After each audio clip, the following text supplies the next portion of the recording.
16 внедорожников стартуют с села Рошничу. В рамках очередного джип-тура им предстоит преодолеть почти 200 километров. А ведь маршрут не из простых. Галанчорский район считается одним из самых труднодоступных уголков региона. Но благодаря руководству республики теперь здесь появляются дороги, а значит и возможность полюбоваться местными красотами. Нам хотелось построить маршрут, чтобы, воспользовавшись тем самым случаем, что сейчас прекрасные дороги в Галанчорском районе, и даже в зимнее время возможно спокойно проехать на внедорожнике, хотим показать максимально за один день.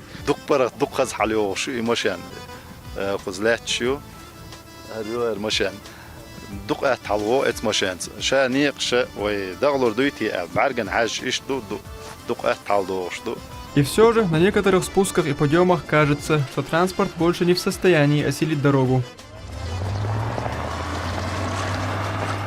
Однако вся трудность маршрута вмиг забывается при виде местных достопримечательностей. Это живописная каменная арка, образованная естественными силами природы, покрытое льдом Галанчорское озеро и древнее село Акхабаса. Здесь, гуляя посреди каменных сооружений, словно погружаешься в атмосферу первобытных времен. В среднем крупное селение считалось, где-то если больше 20 таких каменных строений, это уже считалось средним таким большим селом. Но надо еще заметить одно, что в древности построить башню из камня это было очень дорогое удовольствие, могли построить только богатые люди. Поэтому эти села были крупнее, были еще постройки деревянные и саманные, но они со временем исчезли. Места, я прям ошеломлен, можно сказать, очень красиво. Старые строения, горы, Галанчорское озеро. В общем, красота. Участники джип-тура посетили и жилую застройку аула Хайбах, известного трагическими событиями.